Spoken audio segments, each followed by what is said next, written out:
So this is Shannon, and I'm here today about to begin an online search for information to help me answer the question, how is literacy defined and articulated within the different concepts of new literacies, digital literacy, new media literacies, and future-ready learning, as well as other associated terms.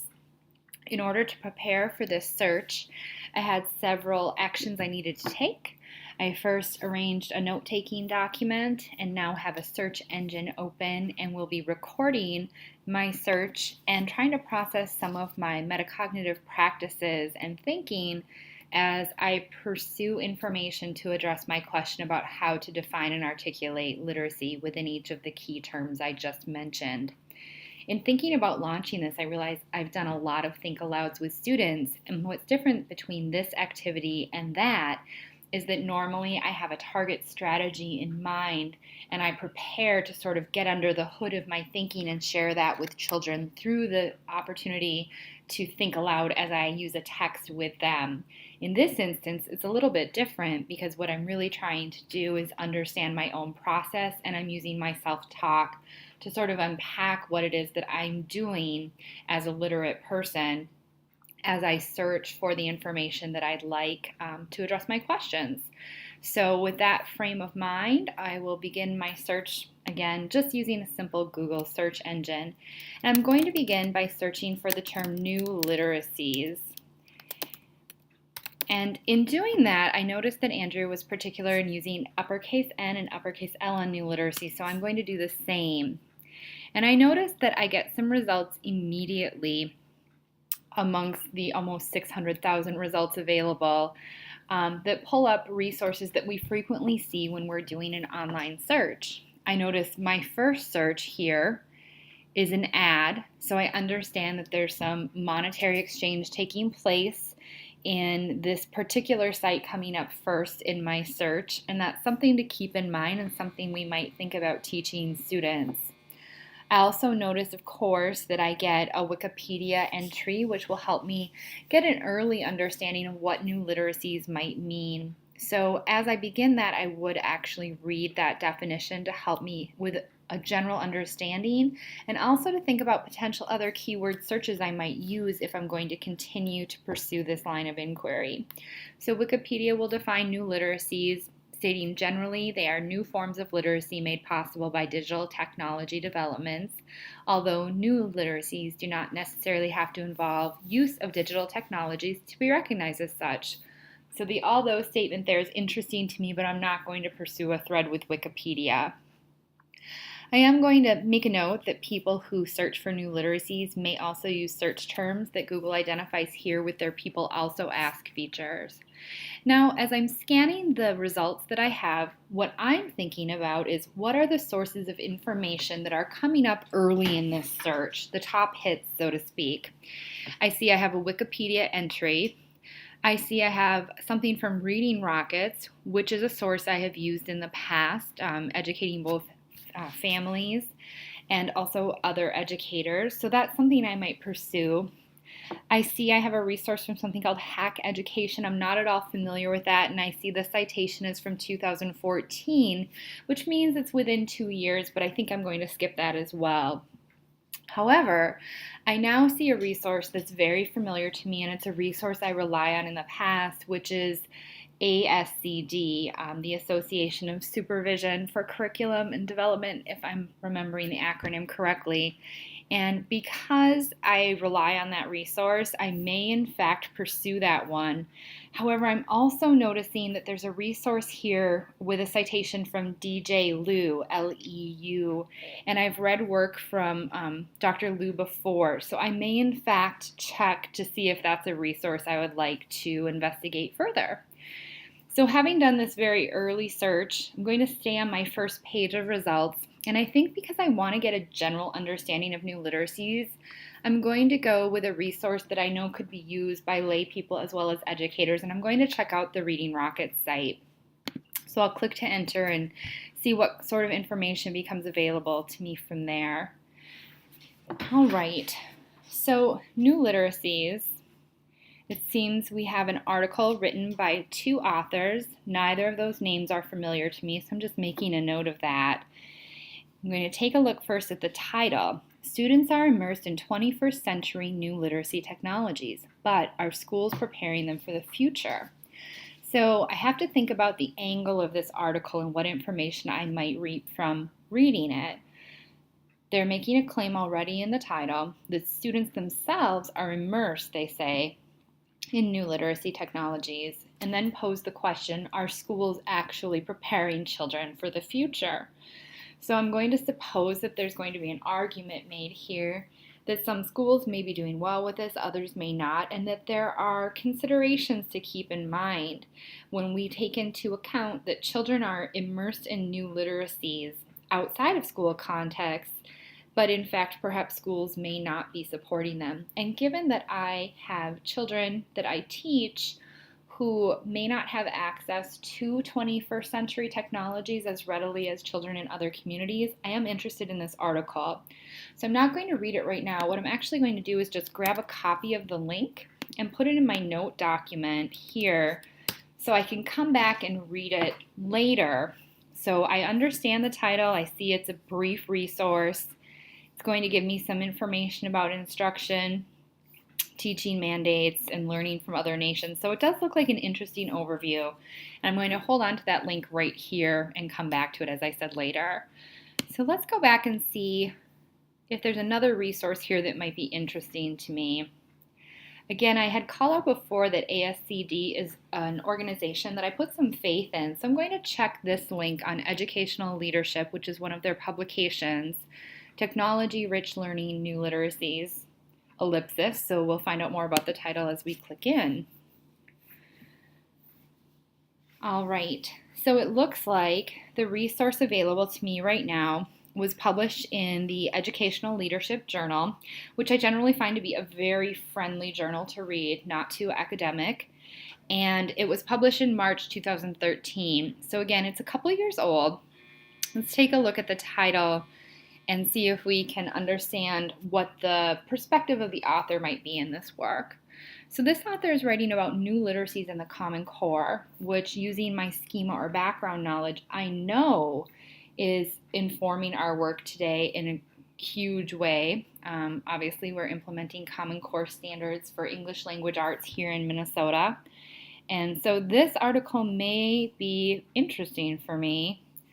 I scroll down and see another heading that talks about give students practice reading screen-based text, citing then some Common Core standards that pertain to that work.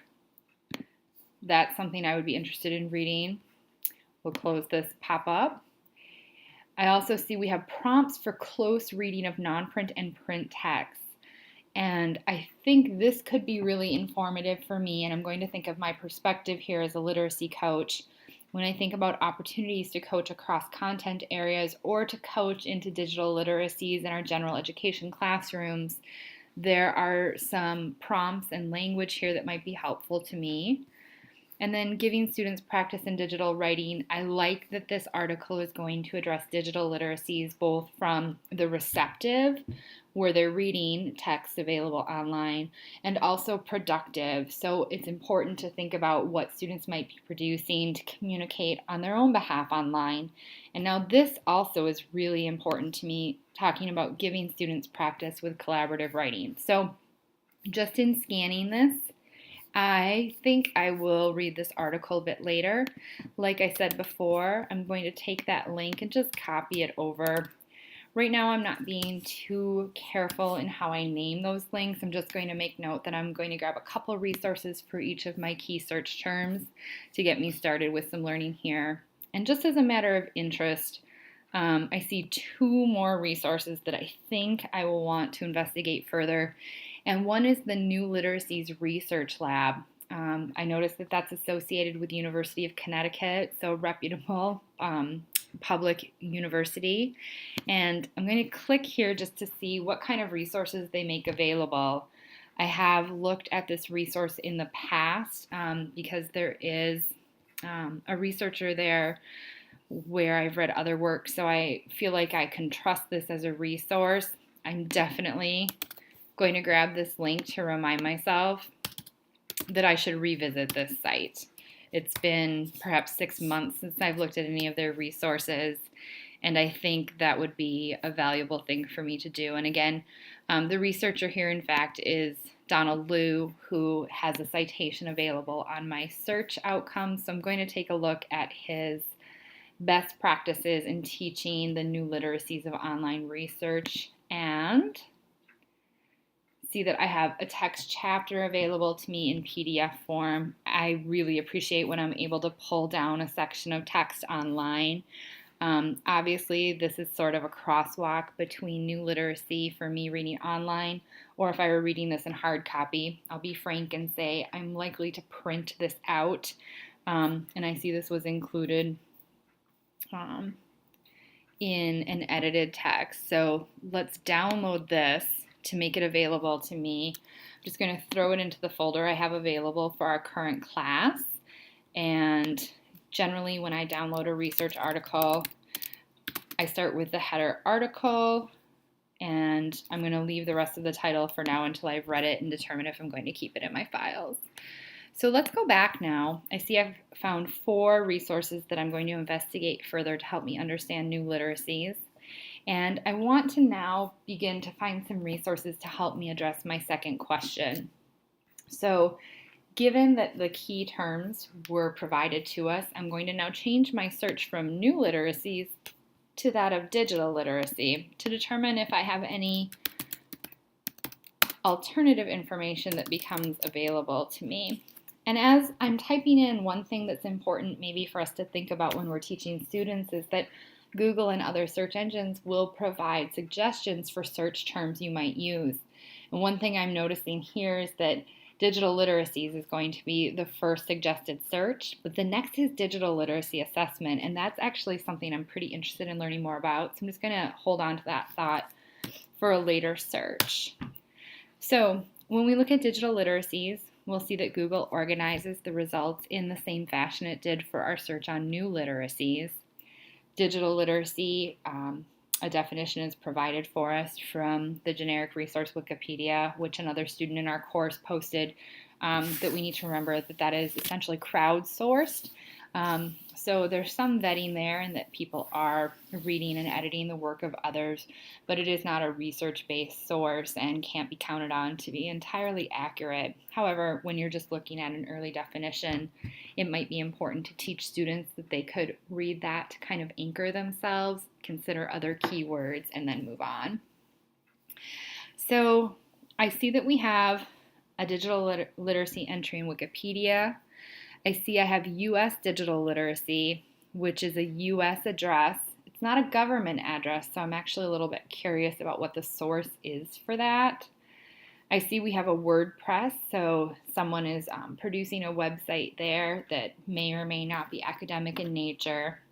And then I see that I have the digital literacy definition and resources at the University of Illinois Library. So I tend to gravitate towards academic resources, and just seeing that this is with a university library for me means that I might give more credence to information from that site, and that's something that I'll want to consider. I also notice that I have an outcome from a government site, which might be important for me to look at, but then I see perhaps my best overview to answer this question is simple: to look at an Education Week article that was published recently, November 2016, talking about what is digital literacy in a reputable publication, Ed Week. So I'm going to start there and see what information is available to me. Yes, I do have free access. So finding and consuming. I think that's important to think about: creating content, sharing and communicating, and considering evolving technology. I like how this article is brief, and right now I can see that it's going to talk about the purpose or interaction that each individual is going to have with digital literacy in terms of finding it and consuming it, which are 2 different threads that we need to teach students about. Creating content, I think, is critically important. And the notion that this is all about sharing and communicating. So thinking about audience and voices being seen and heard. So let's grab this link This will be one of my to-read articles to address digital literacy. I'm going to go back to my original search results to see if there are any other resources I'd like to include in my read later list. And digitalliteracy.gov seems like something I should investigate. So let's open the screen up a bit more and see what we have here. So it's a government resource, sort of a repository for digital literacy resources and collaboration. I appreciate that they have navigation to browse resources, find tools as an educator, learn the basics, which could be very important for me. Interesting. This is a resource I may consider looking at. I'm going to start though with the educator tools to see what sort of structure they use. Okay. Helpful. This is a search engine, or search tool I should say, that would allow me to look into a particular digital literacy skill and find information. However, I'm noticing job search is occurring quite frequently, as well as internet basics, email, and it seems like this may very well be a source for adults and adult learners. I'm not sure it's going to contribute to my understanding right now for this course, so I'm not going to hold on to this resource. And as I've just walked through these two search terms and reviewing results that have come back to me from a Google search, I want to close this Think Aloud by reflecting on what sort of processes I use, what sort of thinking I need to use, and how that would connect to my work with students. So I realized in doing the search, I had to suppose that I already had a framework to begin conducting the search. I set up a tool in a simple Word document, putting it side by side with my search results so that I can begin to capture resources. And once I dig in further, I'll begin to capture notes. I recognize that while doing this Think Aloud, I already had the capacity to conduct a search using keyword terms, and I knew I was going to use Google, which most of us did. But I have a lot of questions that still come up in regards to what would be the most efficacious way to show this to children, to give them a chance to practice, and how would I provide them with feedback on searching for digital references that are reliable and that would be of high enough quality to spend their time on. So it makes me curious. I also wonder, how do I assess children to understand what they already know and can do in regards to these types of tasks? And how would I be mindful about then thinking about instruction for those kids? So all of those things are kind of rolling around in my thoughts right now as I'm going to close this Think Aloud, and I'll be writing about that on my blog post.